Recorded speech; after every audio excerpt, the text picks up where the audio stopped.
All right. Greetings. Welcome back to Black Bear News, where everything is connected. How are y'all doing? Good to see you. Hope you all enjoyed your Memorial Day, if that's what you were doing, or otherwise enjoyed your weekend.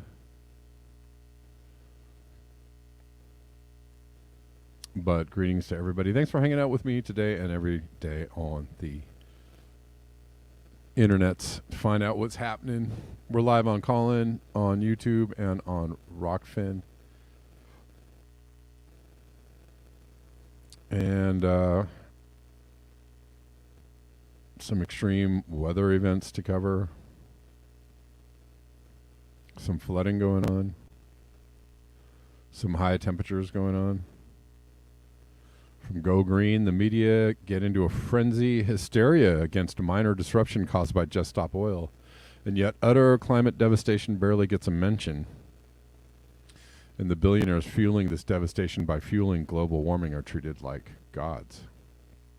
This is in Romania.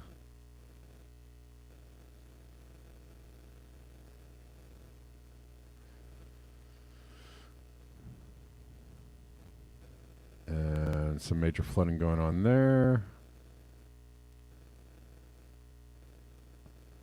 Saw somebody. Oh, well, look at this.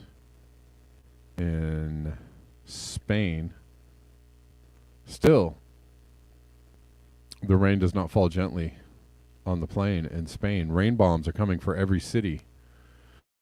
We must depave and soften to have a chance. This is from Steve Austin. Thunderstorms and heavy rain continue to cause problems in Spain. This taken in Madrid earlier today, where a reported 140 millimeters has fallen.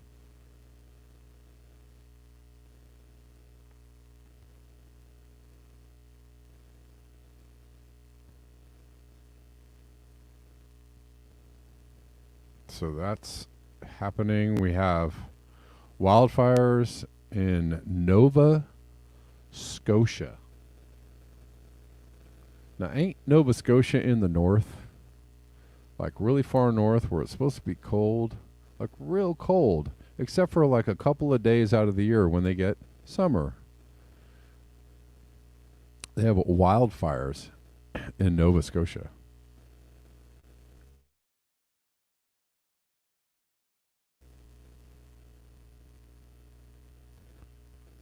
So some of the scenes. Massive wildfires burning out of control in southwestern Nova Scotia, Canada. Multiple homes have been confirmed lost. Large-scale evacuations are happening. Go Green. Once again, the earth is in a fever. Parts of China are roasting in temps of over 40 C. That's 104 Fahrenheit. Huge swaths of Western Canada are on fire.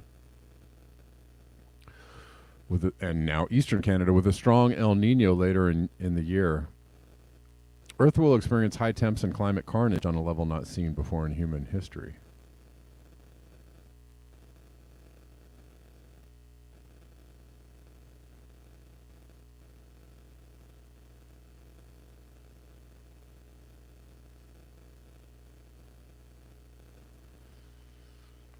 So that is happening.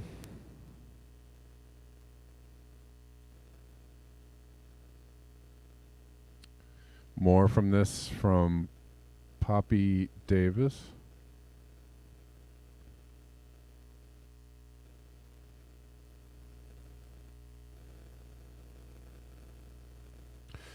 Nova Scotia on fire. Wildfires in Nova Scotia are out of control, forcing 16,000 people from their homes.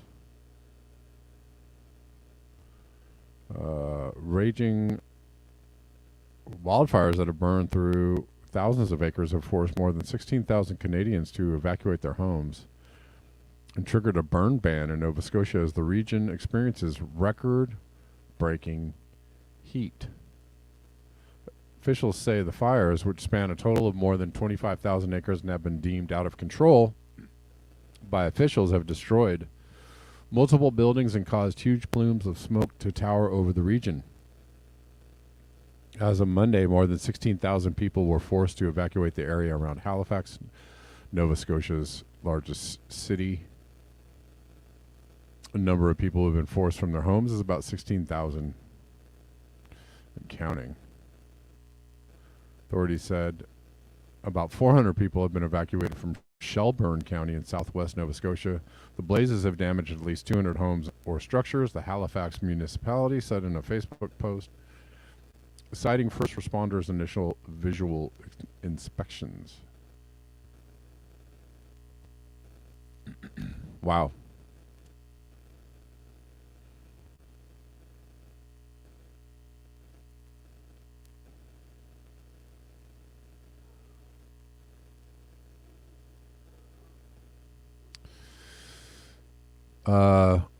It's funny because I saw somebody.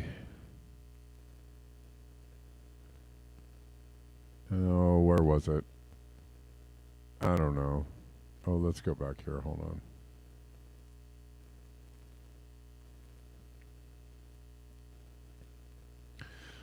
I mean, there's usually too many things to cover. I only don't have too many things to cover today because I just I didn't have enough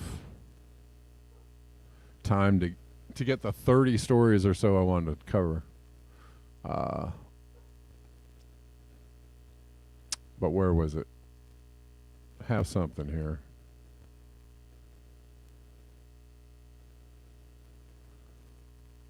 Good response from Jeff Hickman to somebody named Latimer Alder, who typically gives the clueless, out of touch,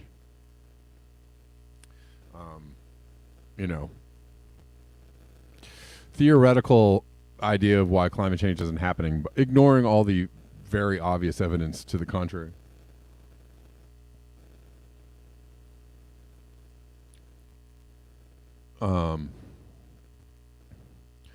This guy, Latimer, says, if the climate was really broken down, we could all look out of our windows to see it. We wouldn't need expert scientists with untestable models to tell us. See, this is all they have left, really, is that, they're based on they're models that aren't happening. And they keep telling us that climate change is coming, and where is it? I mean, dude, are you alive? Nor film crews jetting off to faraway, uninhabited places to find obscure examples to scare us with. Jeff Hickman replies, severe droughts in Madagascar, Spain, USA, China, Turkey, and elsewhere. Floods in Italy, Brazil, USA, Australia, Malawi, India, most of the Southeast Africa, and elsewhere. Record temps across Europe, much of Asia, USA, Canada. You're either an ignoramus or a charlatan. Which is it?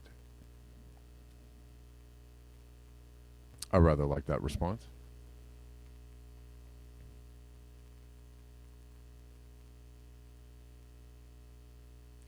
It's no longer theoretical. I'm sorry. I'm sorry. You are having a serious a hard time with reality. If you think that climate change is still theoretical, if you can't actually go like, something is really off about the weather. Where did all the glaciers go? Where's all the record ocean temperatures, record storms, record floods, record atmospheric rivers, record snow, record drought, record wildfires. Something is really off. So you have to really be purposely, intentionally unconscious to not see that something is going on. So, keep talking, I guess, if it helps. But I think increasingly your protestations are falling on deaf ears. Did we get this from Peter Dines? Did we get it? Peter Dines. Peru. The coast of Peru is on fire due to potential arrival of El Nino. The Peruvian government has already declared a state of emergency for 60 days in 131 districts. It's going to be a long, hot period for the foreseeable. And just insane sea surface temperature anomaly in Peru.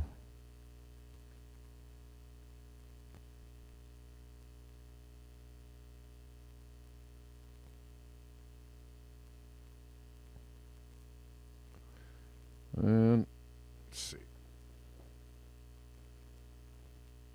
And this from Go Green. Seaweed full of flesh-eating bacteria hitting Florida. We talked about the sargassum, seaweed. Sorry for the noise, guys. I don't know why it's not. Set.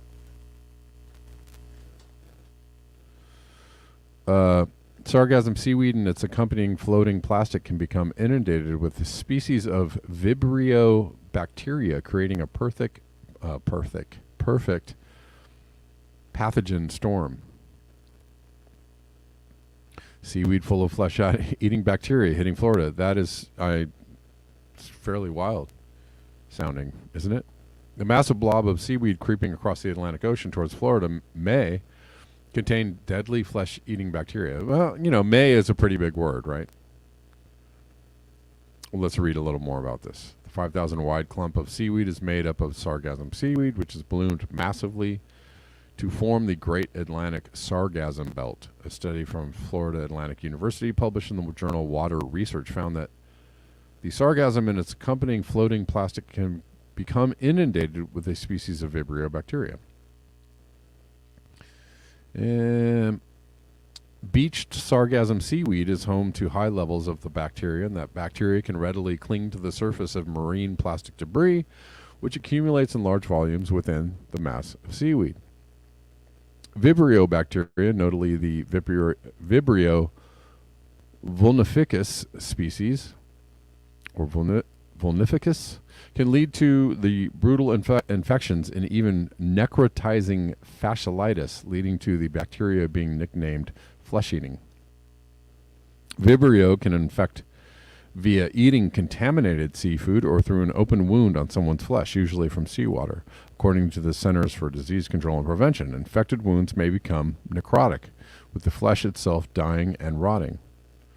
Around 1 in 5 people with the infection die, the CDC states, usually rapidly after becoming infected. Thankfully, necrotizing fasciitis is rare. Only about 0.4 people per 100,000 are infected each year in the United States. Okay. I mean, the seaweed blob sounds bad enough.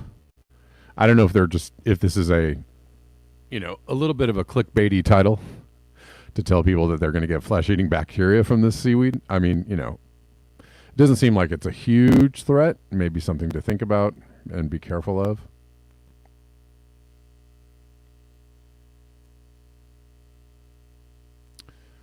But that seaweed everywhere is no fun, right?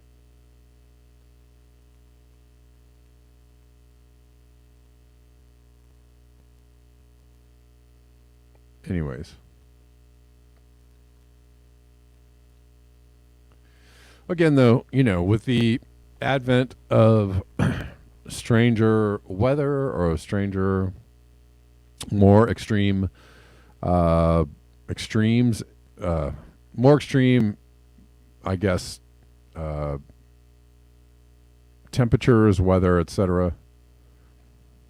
It's going to make it harder for plants and animals, and that includes humans in the animals part, to fend off particular bacteria, viruses, pathogens, what have you.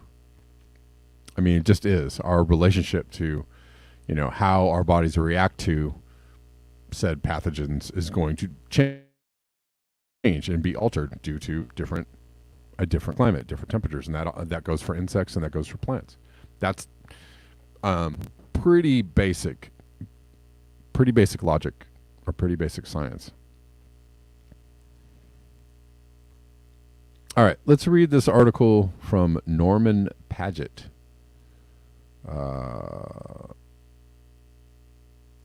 Called "You Won't Like Downsizing." This is from 2018. So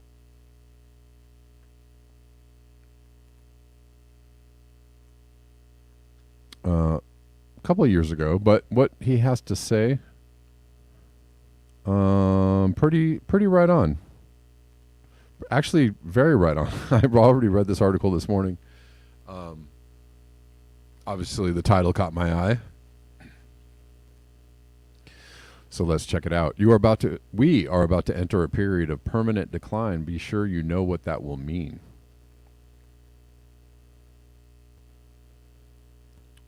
Downsizing isn't going to be a gradual shift into a state of bucolic peasantry where life carries on as it always has, with a few minor changes.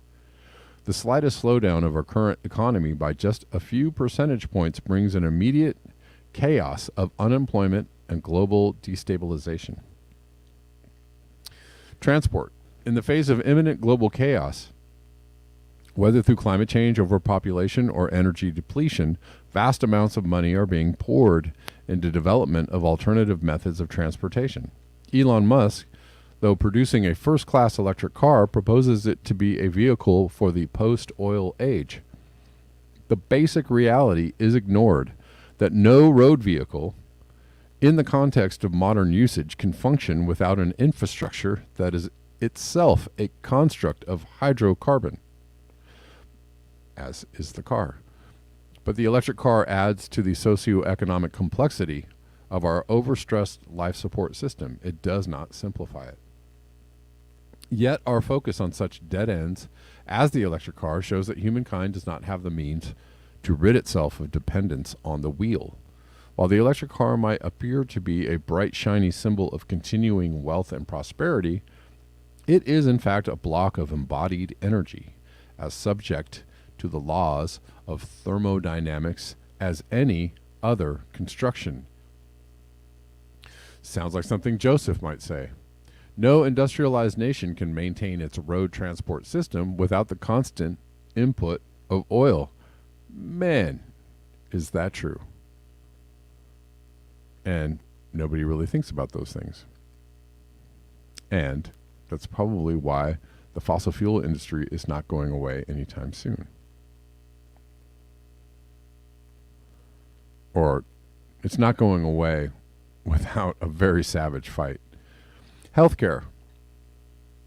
When advocating downsizing, there is rarely, if ever, any mention of healthcare that we currently enjoy, which has given us a reasonably fit and healthy 80-year average lifespan. A prime safeguard for the health of citizens throughout the developed world is the ability to remove and dispose of human waste and provide an inflow of fresh water. But to do it, there must be constant availability of cheap energy. Electricity will enable you to pump water and sewage, but it cannot provide the infrastructure needed to build or maintain a freshwater or waste treatment plant. For that, you need oil, coal, and gas.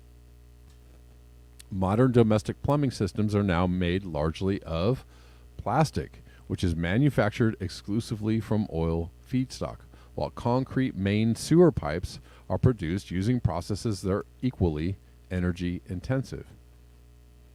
In a downsized society, fresh water will have to be carried from its source, and sewage will not be moved. Doctors. But we are even more deluded when it comes to the medical profession and all the advanced treatments and technologies it has provided to keep us in good health and make our lives as comfortable as possible.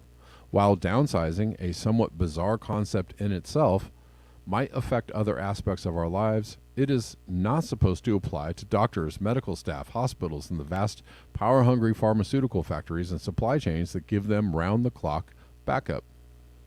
Without that backup, your medical practitioner might know what ails you, but unlikely to be able to offer you any more help than a tribal witch doctor. I mean, that's a little bit of hyperbole, but I do like that for the healthcare part. The main thing was the removal of human waste, sewage, and fresh water, the availability of fresh water. Like, that's more about, it's more about the terrain, right? Or more about what condition is society in as a whole, right? What kind of hygiene, daily hygiene are we able to access? And those are very basic elements of hygiene, right? Fresh water and the removal of waste, right? It doesn't have to be much more complicated than that, but it does get more complicated than that, of course.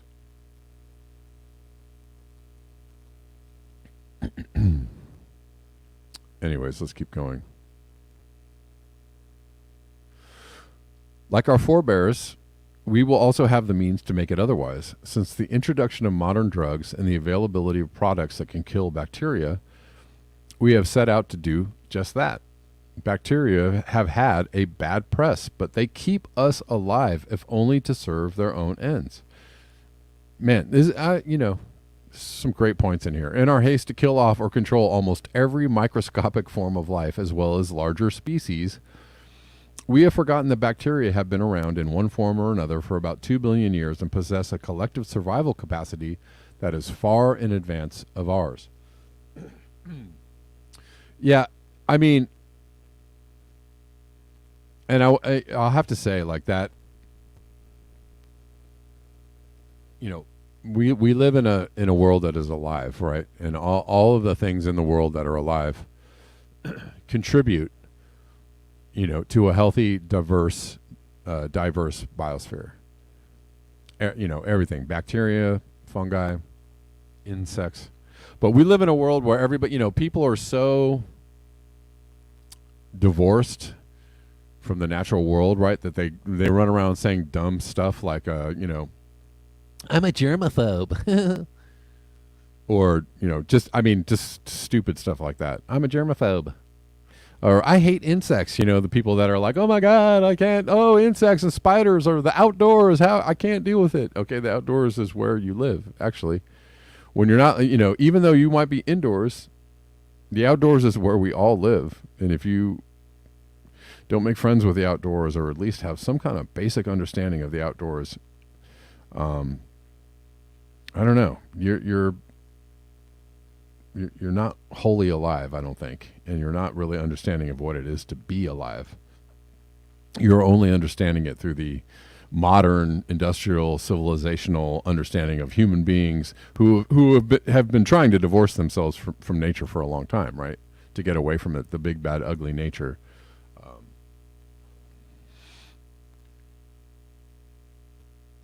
But fear not the nature. The top predator, it's not us. On that basis, which is the dominant species, our attempts at eradication have merely caused them to retreat for a while and given them the means to mutate into new and more deadly forms. Humanity, at least our Western developed segment of it, is enjoying a phase of good health and longevity that is an anomaly in historical terms. There is a refusal to recognize that our health and well-being will only last as long as we have cheap hydrocarbon energy available to support it. While there are those who profess to welcome a return to the freedom of a frontier society with minimal or non-existent law enforcement, the ravages of the diseases that were an everyday part of frontier life will not be accepted as part of it, right? Right? I mean, there's a risk to being alive, which is called sickness and death. And guess what? All the medicine in the world won't keep you from experiencing it. I'm sorry. It's just true.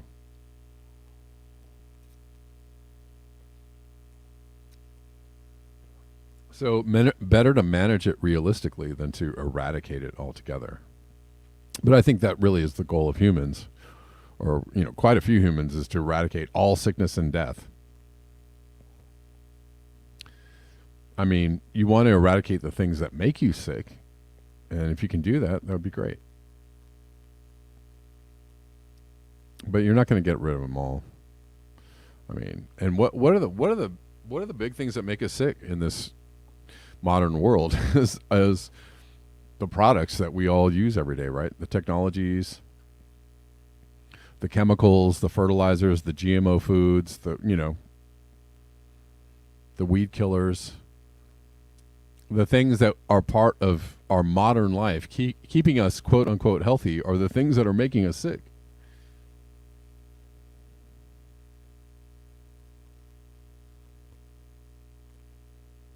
Anyways, emergency services. Nor does downsizing appear to apply to the other emergency services we might want to call on if our home is on fire or those of criminal intent wish to relieve us of what is rightfully ours. We might put solar panels on the roof and banks of batteries to supply power, but a downsized society will not have the engineering complexity available to manufacture a single light bulb, heating element, or basic components of an electric motor. Without those, any electricity production system is useless. A downsized lifestyle means a dark lifestyle, or put more bluntly, a naked flame society. Alternative lifestylers seem to have blanked out on the details that fire engines, ambulances, and police cars need fuel. And the people who man them need to get paid, fed, and moved around quickly. They will not have time to indulge in the fantasy of self-sufficiency. In other words, we might reduce our imprint on the environment as long as those who support our way of life do not. The deniers will vent their frustration and anger and apportion blame and demand that diseases be cured. But there are just too many humans to allow the possibility of a human solution. On a planet with 7 billion people, which, I mean, this is a few years ago, right? We're at 8 billion now, which has a carrying capacity of around 1 billion. We may not want to admit to an impending die-off, but it will come, and within this century. Without oil, our food sources will end, and with it the sustenance of 6 billion people and the hopes of billions yet unborn. The infrastructure of modern healthcare hasn't given us immortality, but it has provided the next best thing: long, safe, and comfortable lives. But it relies entirely on hydrocarbon energy, and in the future a range of problems will make it progressively more difficult for us to exert control over disease as that energy source goes into irreversible decline. Disease will become more prevalent, not only in localized outbreaks, but at epidemic and even pandemic levels. Modern healthcare systems cannot downsize. They are either there or they are not. Democracy. The greatest loss in a downsized economy will be our democracy. This is an interesting section because he kind of gets it right here. There's a twinge of, Trump derangement syndrome at the end. Not really. I mean, it's not really, but he alludes to it. There's a twinge of allusion to Trump at the end of this, but mainly what he's saying is correct. It's a pretty good point. Anyways, you don't think much about the democratic state you live in. A few gripes about it sometimes, but other than that, things coast along reasonably well. You vote one lot of useless politicos in and another lot out, or maybe don't vote at all. They never change anything, being swept along by the tide of circumstance, just like everybody else. Your democratic state is an unnatural state. Ooh, he's getting to a very, very... I mean, this is a point that a lot of people won't go to. And it's basically the point that there's no such thing as human rights. And democracy, human rights and democracy and freedom and all that kind of stuff are constructs that we are unlikely to continue going forward, unfortunately. I mean, I like the constructs. I love those constructs. I believe in them, but in the way that we are practicing those constructs, they're not going to be around very long. And democracy is, barely alive anyways, right? It's a very thin veil. What's left, the very tattered shreds of democracy that some people still like to hold up and wave around are, kind of obviously at this point, a farce.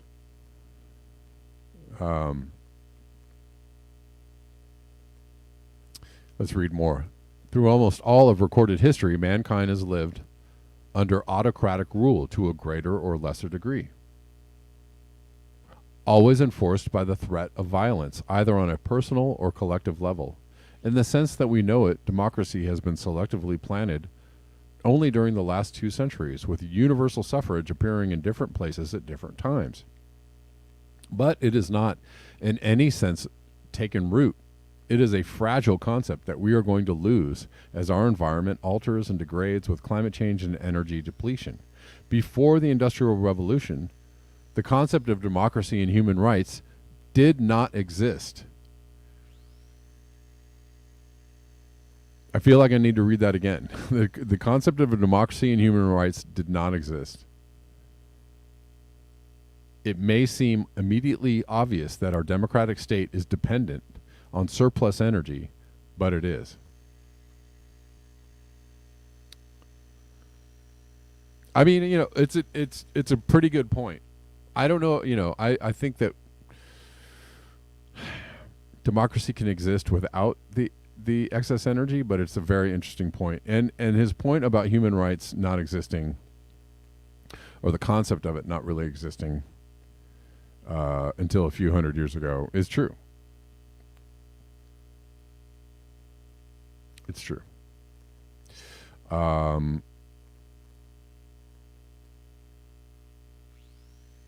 We look to ancient Greece, or more specifically Athens itself, for the origins of our democracy. But while Athens in the 4th century BCE, this is another just stupendously great point. While Athens in the 4th century BCE had a population of 100,000 living in what we think of as a democratic harmony, they also had an underclass of about 150,000 slaves who supported their economy. Slaves had no part in the Athenian democratic process, but they allowed the free time for their owners, men only, women were not part of it, to go about their leisurely democratic business. Our time differs only through the surplus energy of fossil fuel that has allowed us to enjoy the luxury of democracy. I'm going to say, we still live in that society. Why? Because we have, I don't know how many millions or billions of slaves, right? Slave labor, slaves and slave, close to slave labor supporting Western democracies, right? The goods and the things that are made in other countries with very little pay and very little regulation, right? Those countries, that cheap labor and those cheap resources, and you can include nature in that too, are all providing support for us to, enjoy our human rights and our civil rights. Right? That cheap labor, those cheap resources, the ability to go out and strip mine and mine those things and get these goods made for maximum profit, that is what allows our society to exist and to allow us to experience the comfort and the freedom that we all enjoy, right?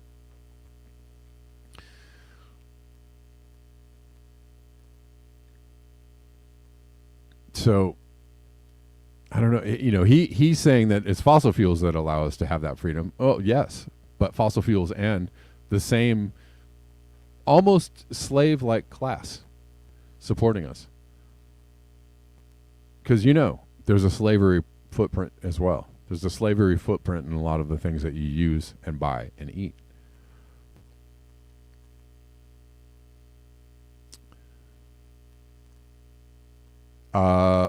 An energy-depleted economy will mean a downsized state and a breakup of established law, because no government can exist outside the boundaries of its own energy range.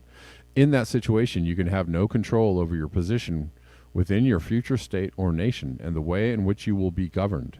The individual details might be open to question, but millennia of past history supplies the outline of our future. Weakened states submit to whichever despot can hold power. Wow. Wow. That's an amazing point, right? And isn't that true? When societies crumble, when economies crumble, it usually starts to go to the most powerful, right? It usually goes to the most powerful. He who can gain power and keep power. I mean,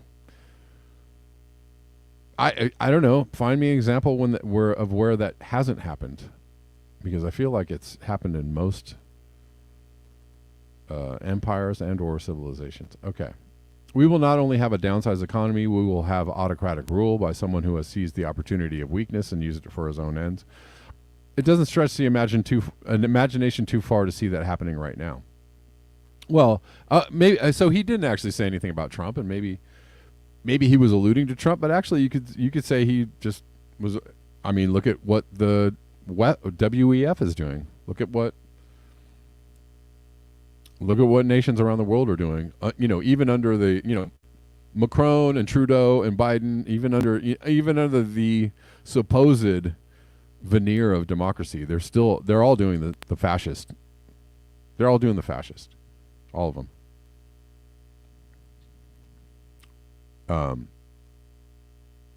So it's a little silly to see like liberal and or democratic journalists saying, "Well, there's a rise. We see there's a rise in right wing authoritarian. There's a trend coming." Now, yeah, it's a trend you're not actually witnessing from your side, as well as the other side, right? I'm not saying it's not coming from the right. It's not what I'm saying.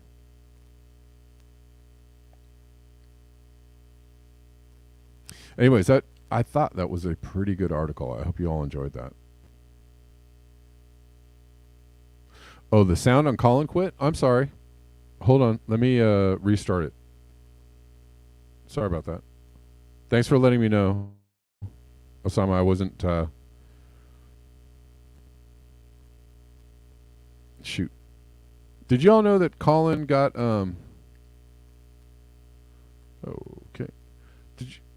Are we still live? I don't know. Can you hear me now? I think the sound is on now. All right. Sorry, guys. Thanks for letting me know. People on Colin, thanks for letting me know.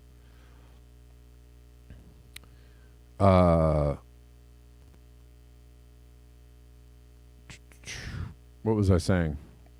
I don't know. Can't remember. Oh, yeah. Colin was bought by Rumble. Thanks. Thanks, Osama.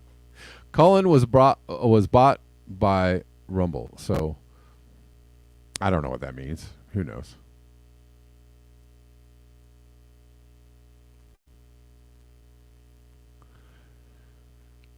Let's see. A couple more things to talk about before we get out of here. El Nino cometh.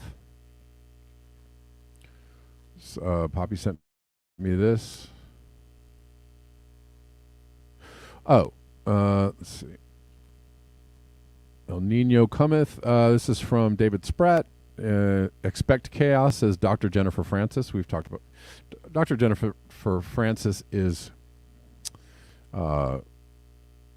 just so smart and one of my favorite people to cover, even though I don't cover her that much. We have not had a strong El Nino in conjunction with an ocean heat wave in the North Pacific, in conjunction with an Atlantic Ocean where the temperatures are almost off the charts. This combination of factors is really nothing that we've seen before, so it's a real challenge to make any kind of prediction. I think you said it very well. That is, expect chaos. All right, I'm going to take a call, but before I take a call, hold on. Figure out where my cord is. Before I take a call, just letting you know about the ways that you can support Black Bear News. You can support via Super Chat on YouTube. You can support via Super Ray on Rockfin. Let's see. You can support via Venmo at Kevin Sandblum. These are the most direct ways. The most direct ways and bestest ways is the Venmo, Cash App at Red Llama Music, and buymeacoffee.com at Black Bear News. You can also support me at Patreon, where I post the links from the shows, usually within 24 hours. So if you want to go to any of the links of the stories or whatnot that I've covered, you can do so. Let's see if this works. Fantomas, how you doing? You there? Good afternoon. Oh, hold on. You're kind of low. Let me make sure you're loud enough. You try it again? Can you hear me? Hold on. Kind of, sort of. There we go. Should be able to hear you now. Hello? Nope. Sorry. Bad cord. Bad cord. Oh, there you go. You were there for a second. Or not. Well, Sorry, man. We'll get you in here eventually. All right. Try again, sir. good now. Yeah, you're there, but you're very, very low. I can hear you, but the sound is so low. I don't know why. I unplugged you and plugged you back in again. Let's try again. Hello? Oh, dang it. Sorry, Fantomas.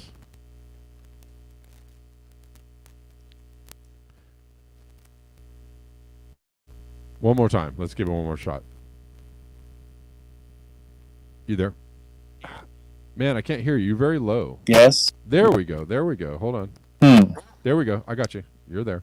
Oh. There you go. All right. You were very low, and now you're very loud. Okay. Oh, okay. All right. Good afternoon. I do want to say something about, I guess, the news today in the political atmosphere is Tara Reid has did a Moscow press conference in Russia. Tara Reid did a Moscow. What was that about? Yeah, she I guess she was saying that she wants citizenship there now because allegedly she went over to Moscow for a tour. Okay. To promote her book or promote something, I guess, and I guess she got in a bit of issue with trying to cross over again to the United States, and now she has to. She has an extended stay. Oh. While now, especially with what she said in the press conference. I mean, she said some things that probably are not going to. I don't think she's coming back anytime soon, Kev. That's what I'm saying. Okay. And I think she's happy with that, too, because the fact of, her journalism won't be as suppressed. Sure. Still be on YouTube. But I just wanted to bring attention to that. The press conference was like close to an hour. Okay. And yeah, that's like, I guess, an interesting news for the Tuesday. And then the other thing I wanted to mention was I really, I think it really does show you the world of politics which we live in, where Robert F. Kennedy had to detract his tweet of saying Roger Waters was a hero to him. He had to retract it. Why? Yeah, of the constant smearing that Roger Waters has with regarding Israel, and once people put out the word about right, and the fact that RFK is a bit of more of I guess you would say Israel moderate when it comes to the state. Yeah. Even though he's a quote unquote he understands the sympathy for the Palestinians in Palestine, but so I found it interesting though that he deleted the tweet and then he issued a statement over it, and it just goes to show you that even you can't even do performance art now, and people will immediately run you away from whatever it is you're trying to fight for in where it concerns politics. That's pretty wild, but I don't understand why. Hold on, I don't even understand why he would delete the Well, tweet. I mean, it's because of the fact that Roger Waters, they'll pull up like a flood of comments and they'll say why, and then it'll get someone on the run by saying, well, didn't you know he said this and this and this, and they'll take it out of context or whatever. And he said, and you had this like photo of they had this. She put Anne Frank on the when he was performing on the wall, the words Anne Frank. I mean, it's just one thing after the other. You know what I mean? So when you're in a political atmosphere, it can scare people quite easy, I guess. yeah. I'm looking at these. I'm looking at these tweets, Yeah. deleted tweets. Man. But you know what? It's kind of par for the course with. Keep going. It's kind of par for the course for somebody who supported Hillary Clinton, during her campaign runs. Yeah. And I just think that once you get into that world, once you get into that DC world, eventually you're going to backtrack on something. Yeah. I'm sorry. And stuff. Otherwise, they'll just distance from you. Whatever distance he has, whatever support he has left in terms of Washington. Oh yeah, So, that's tough. Because if he's already, I don't know. I see RFK saying things that are way more radical than anybody really in memory running for president, and that's kind of hopeful, those things. But then he does do these turnarounds or say things that are politically expedient, just to like kowtow to the other side, to the establishment side, right? Because he said two conflicting things about Ukraine too, right? And so people are kind of questioning him about that. So I don't know. You still there? You're. Am I still there? Yeah. Sorry, you're just breaking up a lot. I'm gonna end it there. Okay. All right. Thanks, Fantoma. Sorry about the sound issues. All right, man. Peace. Yep. That's fine to end it there too, because I don't know how much I could say really on YouTube, anyways, about that. But I mean,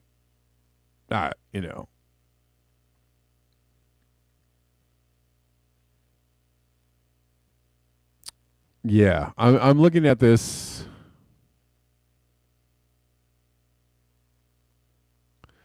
And I think that he's just being a politician on some levels, and I don't know whether that's excusable or not. You can decide. I think that a lot of people feel like you shouldn't excuse that political pandering. And it's really hard with somebody that you like. You believe might be different. It's hard to not, it's hard not to make exceptions for those things.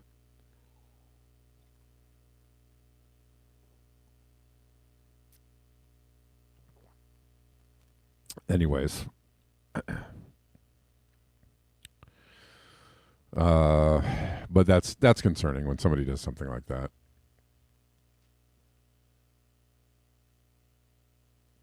And even if you were a completely unbiased candidate, even if you never ever said anything that wasn't politically motivated, as in try to appease a particular group or side or whatever it might be, right? Any kind of interest, special interests. If you never did that at all, and which I think is, honestly, I think it's kind of difficult. If you're a politician, I think that's rather difficult, right? To never upset any interest group whatsoever. I think it's nigh impossible.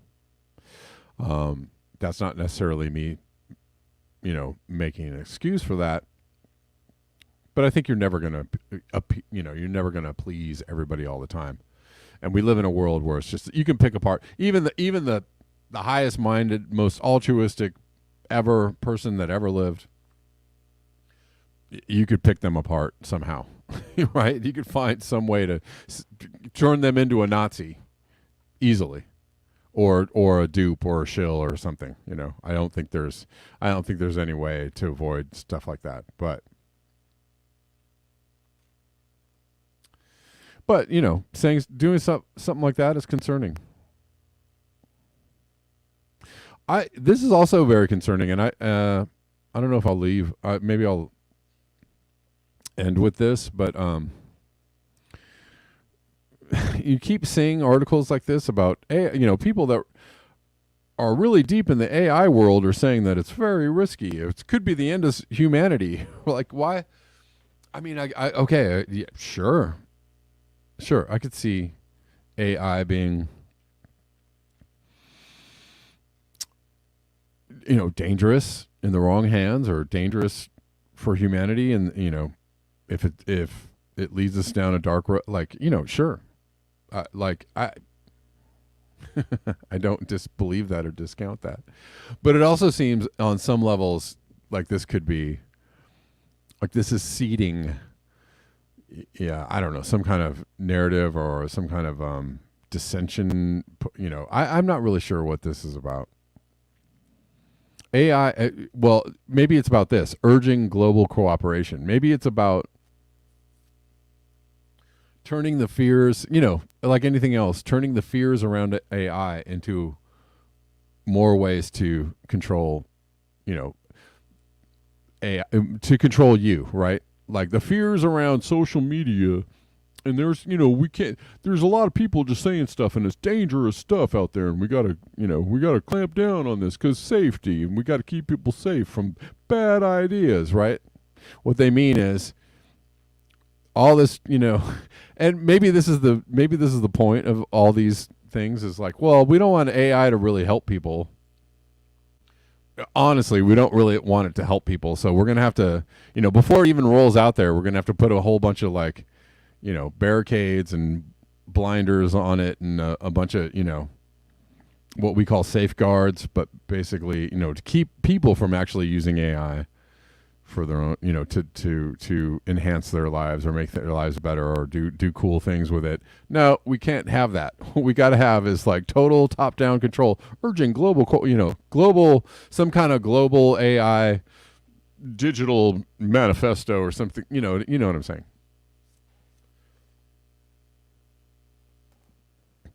Anyways, I am skeptical when I see articles like this, or when I see people come out like that, just blobbity bloop stepped down from Google and said AI is very risky, or Elon Musk says AI could, imperil the world. Oh, really? Elon Musk, the Neuralink guy, is telling you that AI is going to imperil the world? All right. Okay.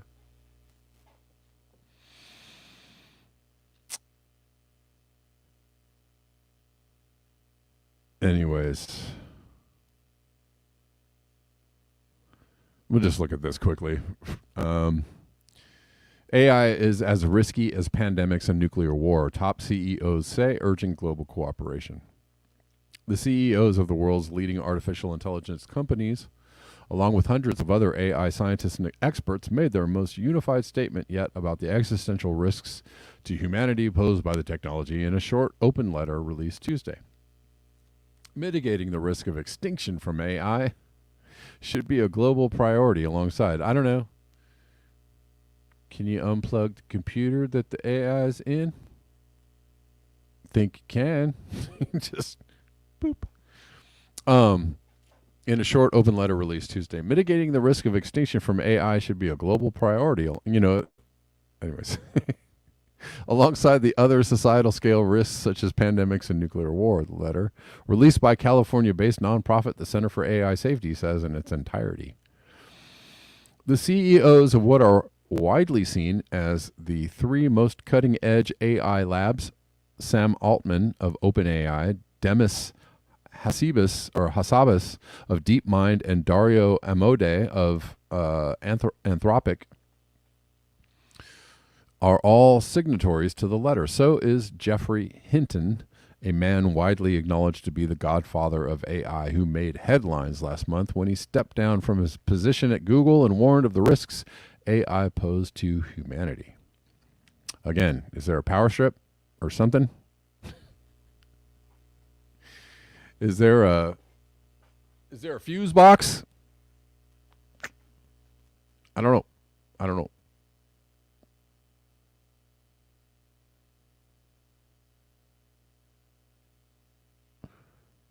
Let's keep going. The letter is the latest effort of those within the tech industry to urge caution on AI. In March, a separate open letter called for a 6-month pause on AI development.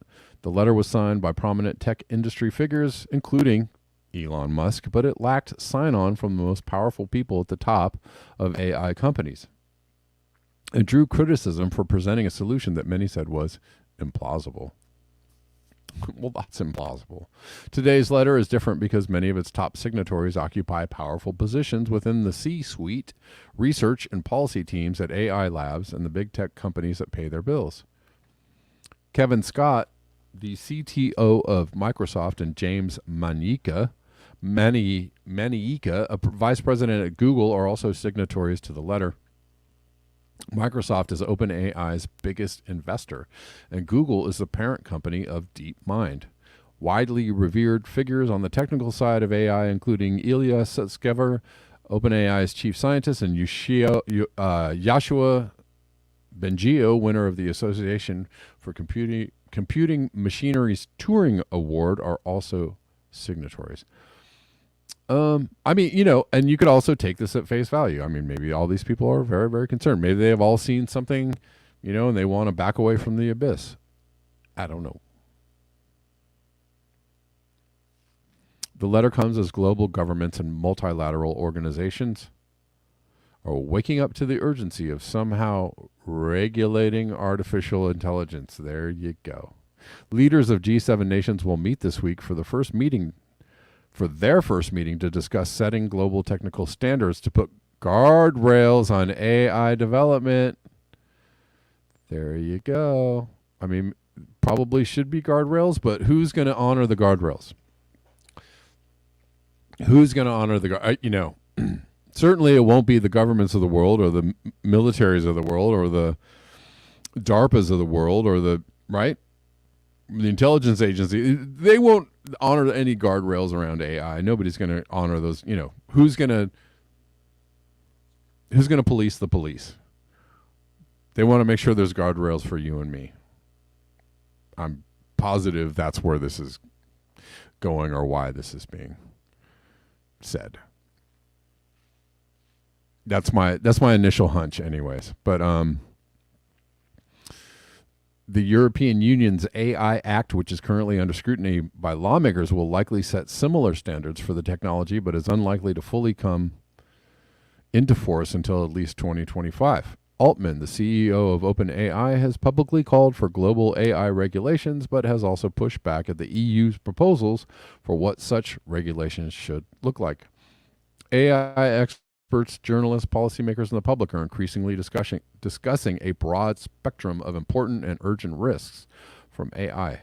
Even so, it can be difficult to voice concerns about some of advanced AI's most severe risks. A statement accompanying the letter reads, noting that its purpose, if to overcome this obstacle and open up discussion, I think that was a typo. The statement adds, it is also meant to create common knowledge of the growing numbers of experts and public figures who also take some of advanced AI's most severe risks seriously.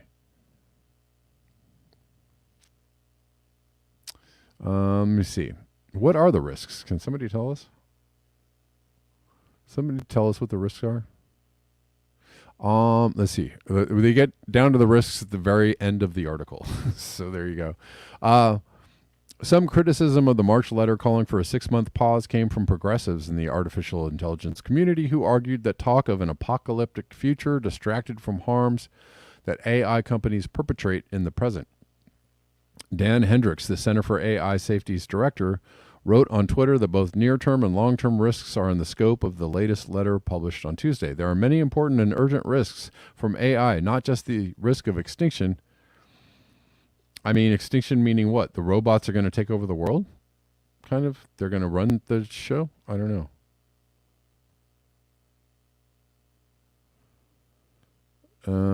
Not just the risk of extinction, for example, systemic bias, misinformation. Oh, there you go with the misinformation word. Malicious use, cyber attacks, and weaponization. These are all important risks that need to be addressed, he wrote. Societies can manage multiple risks at once.